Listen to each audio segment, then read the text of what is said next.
जाकिर सैयद भाई हैं, यूट्यूब पर हमारा प्रोग्राम देख रहे हैं। ये पूछ रहे हैं कि फ़िश टैंक जो घर में खूबसूरती के लिए बाज़ औक़ात जो है बंदा अकेला रहता है तो उसके लिए भी रख लेता है, थोड़ा सा दिल लगा रहेगा इसके लिए। तो ये शीशे के जार के अंदर मछलियाँ होती हैं, तो ये रखना कैसा है? फ़ी नफ़्सिही तो इनमें भी जवाज़ ही है, जब मुकम्मल तौर पर ख्याल रखा जाए कि जो फ़िश टैंक है वो इतना छोटा ना हो कि जिसमें मछली को तैरने में दुश्वारी हो। अमूमी तौर पर टैंक बड़े ही होते हैं ज़्यादातर, ऐसे नहीं होता कि बड़ी मछली छोटी सी केतली में डाल दी जाए। तो टैंक थोड़ा बड़ा होता है तो मछलियाँ बिल्कुल छोटी छोटी होती हैं, अगर थोड़ी बड़ी होती हैं तो फिर टैंक भी उसी एतबार से बड़ा होता है जिसमें वो आज़ादी के साथ तैर सकती हैं। इसी तरह उनकी खुराक का भी मुकम्मल तौर पर ख्याल रखा जाए तो इन चीज़ों का अगर ख्याल रखा जाता है तो फ़िश टैंक रखना जायज़ है। अलबत्ता ये तो है फ़कत जवाज़, लेकिन कुछ चीज़ें ऐसी होती हैं कि वो बातिनी होती हैं और बाज़ औक़ात वो तक़वे से भी ताल्लुक़ रख रही होती है। बातिनी तो इस एतबार से होती हैं कि ये चीज़ें जो जानवर होते हैं, जानवर ऐसे होते हैं कि अगर इनको कोई अज़ियत पहुँचती है हमारी तरफ से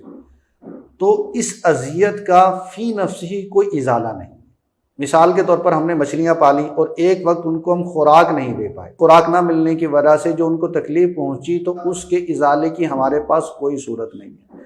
इसी वजह से फरमाया गया कि जानवर को तकलीफ़ देना सबसे ज़्यादा बुरा है, बल्कि इसमें तरतीब बयान की गई कि सबसे ज़्यादा बुरा जानवर को तकलीफ़ देना है, उससे कम बुरा गैर मुस्लिम को तकलीफ़ देना है, उससे कम बुरा मुसलमान को तकलीफ़ देना है। बहरहाल सबको तकलीफ़ देना बुरा है। इसकी तौजीह बयान की गई कि अगर किसी मुसलमान को तकलीफ़ दी गई तो आप ज़िंदगी में उससे मुआफ़ी तलब कर सकते हैं और उसने उससे मुआफ़ी तलब की, उसने माफ़ कर दिया, आपका गुनाह मिट जाएगा। इसी तरह बरोज़े क़यामत जो है नेकियों का उससे तबादला हो सकता है, नेकियों के बदले में अपनी तक़सीर, अपनी ख़ता मुआफ़ करवाई जा सकती है।